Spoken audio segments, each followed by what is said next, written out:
สบายดีเด้อพ่อแม่พี่น้องสาวลาวและสาวไทยเฮาทั่วทุกมุมโลกเนาะมาพ่อกับขอทานแดก2 3 4 5 6 7 8 9 10มาเมื่อวานนี้บ่ได้เฮ็ดคลิปเนาะเมื่อวานนี้ไล่สดกับบ่ได้ไล่ว่าซั่นซะหรือว่าแม่นบ่จำบ่ได้ บ่หยอกพ่อแม่พี่น้องจังใดแซ่โอเคเฮาก็ยังอยู่นำกันอยู่คือเก่าเนาะพ่อแม่พี่น้องอย่าสู้ฟ้าวเบื่อได้กันเด้ออย่าสิมตะปะกันเด้อกดไลค์กดแชร์ให้กันเด้อ บ่เว้ามันก็บ่ม่วนเนาะพ่อแม่พี่น้องมาเข้าเรื่องเข้าราวเฮากันเลยว่าซั่นซะเป็นจังได๋เกาะคางกบบ่ผู้ใดไปลำลีลำไรโอ้มึงเลี้ยงลูกมึงติบ่มีคนอื่นเลี้ยงลูกมึงแม่นตัวนี้คำเว้าตัวนี้มึงเว้าถูกนะแต่ว่าในสายตาของคนอื่นแบบเวลามึงปล่อยคลิปออกมาเนี่ยนะมึงเอ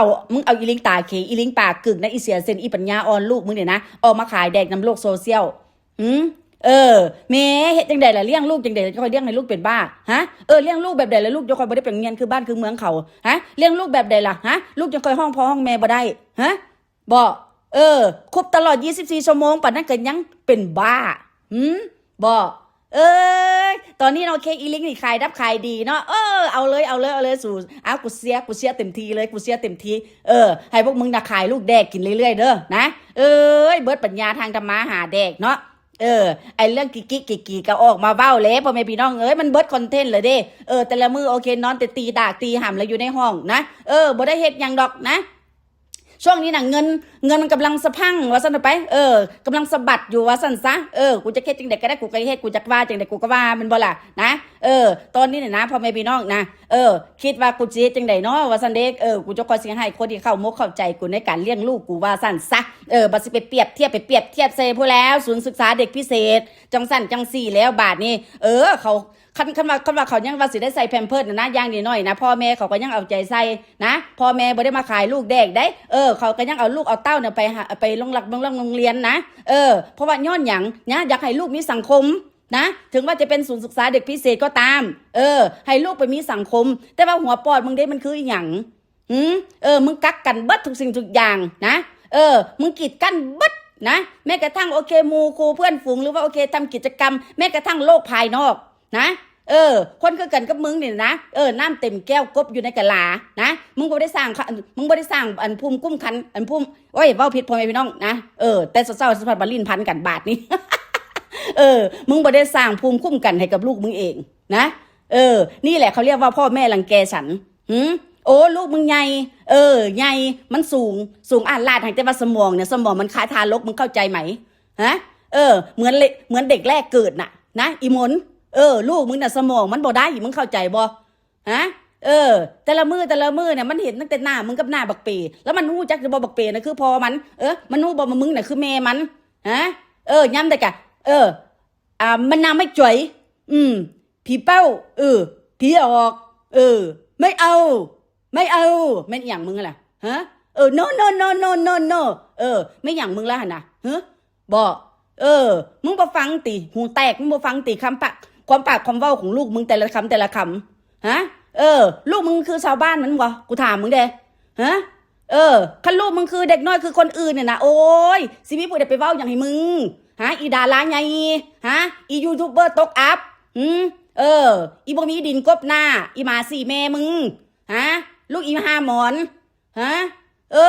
อีตายบัดสิว่าออกมาสะบัดว่าไปเปรียบเทียบซะว่าโอเคเด็กน้อยเป็นใส่เป็นปอบเพิ่งเพิดไปละบาทนี้ดีแต่ลูกมึงซะนะดีแต่ลูกมึงนะสายตาของมึงน่ะลูกมึงดีบัดดีไปบัดบ่มีผู้ใดเว้าบ่มีผู้ใดแตะต้องได้ว่าสั้นซักบัดแต่ว่าหัวปล่อยมึงนี่ไปแตะต้องลูกคนอื่นได้เนาะมึงเนี่ยก็เห็นแก่โตขนาดเนาะมึงก็ได้เนาะคำมึงมีอยู่มีกินนะมึงมีฐาดอกฐานะบ่โน่นนี่นั่นเนี่ยนะกูก็บ่ว่าดอกนะนับภาษายูทูบเบอร์ตกอัพคือหยังกับมึงเป็นหยังพวกกูสิเว้าบ่ได้บัดเวลามึงอ้าปากขึ้นมามึงด่าพอละด่าแม่คนอื่นน่ะมึงคือเฮ็ดได้ฮะแล้วเป็นหยังพวกกูสิเว้าบ่ได้ฮะโอ้ยบอกคนต่างอยู่ว่าสั่นซะ โอ้ยนะมึงไปอยู่ใส่มึงก็อยู่บ่ได้ดอกเพราะว่าย้อนหยังนรกอยู่ในใจมึงนะมึงบ่ต้องมาอโหสิกรรมดอกมึงไปอโหสิกรรมกับแม่มึงพุ่นมึงบ่ต้องมาอโหสิกรรมกับพวกกูบ่มีวันยกโทษให้พวกกูบ่มีวันอภัยให้มึงเข้าใจบ่ฮะ มึงจำใส่กะลาหัวมึงไว้ว่ามึงเนี่ยนะอีขี้ข้าอีขี้ทุกข์คือกันกับมึงนะตราบใดที่มึงยังอยู่ในโลกโซเชียลตราบใดที่ว่าโอเคมึงยังอยู่บ้านนาธาตุกูก็สิตีนเหยียบปากแม่มึงคือเก่านะกูรอทันแต่แม่มึงอ้าปากขึ้นมากูสิเอาค้อนฟาดปากแม่มึงเห็นเลือดปากแม่มึงออกกูจะเอาเลือดปากแม่มึงยดออกมาให้มึงเบิ่งคือกันกูสิบอกมึงให้ฮะมึงอย่าลืมว่าผัวมึงเป็นคนไทยนะนายเพชรศรีขอบแปดอาศัยอยู่บ้านพักหลังนั่นหลังนี่ห้องที่ไหนตั้งที่แน่บ่แม่นห้อง104แล้วก็แล้วกันฮะอย่าว่าพวกกูบ่ฮู้บดนั่นล่ะนะมึงจะสมมาเก่งนะมึงจะสมมาปากเก่งมึงจะสมมาปากแก้วซะอยู่นี่แม่มึงฮู้ละติสภาพมึงแบบเวลามึงปากแก้วอ่ะฮะมึงเจออะไรมาบ้างฮะปากแก้วจะได้เสียเงินเสียคำเอาไปเอามาเนี่ยวายไปอยู่ประเทศไทยกับผีน้อยบัดพอจะมากลับมาอยู่ประเทศลาวบักเปเป็นผีน้อยบาทนี่เปลี่ยนกันสู่มวลบ่สู่ฮะกูก็สมามวลไทยล่ะพวกเจ้ามวลน้ำกันบ่พ่อแม่พี่น้องสะใจบ่ว่าค้างคกเนี่ยนะโอ้ยอะไรอาวรประเทศไทยคือสิตายมันเหลือมกเหลือใจพอแห้งแล้วเพราะว่าย้อนอย่างพ่อแม่พี่น้องนะมันอยากเป็นคนไทยแตดสั่นว่าสั่นซะจำได้บ่ที่ว่ามันเว้าออกมาว่าโอเคอย่าให้กูได้เป็นคนไทยนะว่าสั่นซะ สุดท้ายมาเป็นยังไงคะทุกคนบ่มีฮอดดินกบหน้านะไปอยู่บ้านเกิดเมืองนอนตัวเองแท้ๆนะมีแต่คนแบบที่ว่าโอเคขมือนเสยนะขเบะซบใส่เพราะว่าย้อนอย่างนะล้มละลายค่ะบ่มีหมาตัวใดครบเลยเด้ต้องไปลอกต้องไปอย่างก็ไปลากเขาไปลากเขาโทรหาเขาให้มาหาจังสั้นจังซี่ว่าสั้นซะเมื่อก่อนคือว่าโอ้ยคือมาเดือนเก้าแต่ก็แห่กันทราบลาบบ่จักอีหาหมอนบ่จักอีหาลิ้นยาวแหละยูทูบเบอร์แต่ละทูบเบอร์ว้ายจับกล้องใส่กันเพราะว่าย้อนอย่างนะพอเป็นพี่น้องตอนนั้นโอเคกำลังเนื้อหอมว่าสั่นซะมีเงินมีคำแต่ว่าพอมาคราวนี้โอเคล่มละลายโอ้ยผู้ใดก็แตกหนีไผหนีมันเบิดบาทนี่เขาก็บ่มาใกล้ซ้ำบาทนี่น่ะมึงจำใส่กะลาหัวไว้ว่ามึงเนี่ยนะบ่มีอย่างดีเลยในชีวิตของมึงแม้กระทั่งที่ว่าแม่มึงเอาน้าผืนน้อยให้มึงแท้ๆน่ะแม่มึงยังบ่มีปัญญานะสิได้เงินค่าดอกค่าดองค่าน้ำตู้น้ำนมกับมึงเลยฮะกูสิบอกมึงให้มันเสียบ่กูถามมึงเด้ฮะเสียบ่เสียศักดิ์ศรีความว่าเป็นมีหญิงบ่บาทนี่ฮะ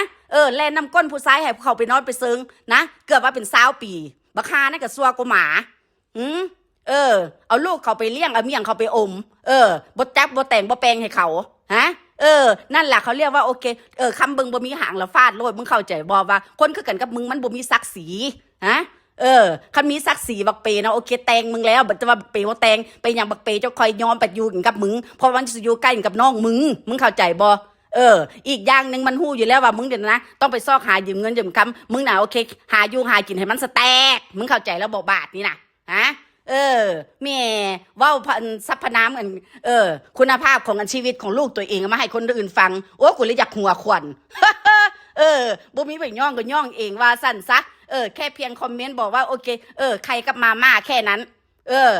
สิเป็นสิตายติขนาดว่าขี่เพี้ยนะขี่งัวขี่ควายลูกมึงก็ยังสแตก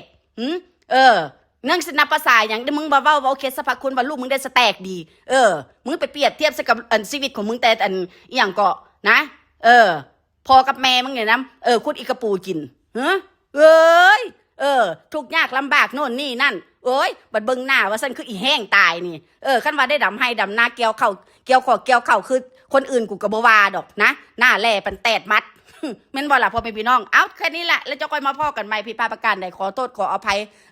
ระวังใครกับมาม่าเด้อความมักง่ายพ่อแม่พี่น้องเนาะขี่พ่อขี่เพี้ยนเนื้อมันก็สแตกเบิดหากแต่ว่าคนเป็นพ่อเป็นแม่มันขี้เกียจทำกับข้าวให้ลูกแดกแค่นั้นแหละนะเอามาใส่ไงแค่นี้แหละพ่อแม่พี่น้องอย่าโซฟาเบื่อนายกันเด้อกดไลค์กดแชร์กันเด้อโอเคบ๊ายบาย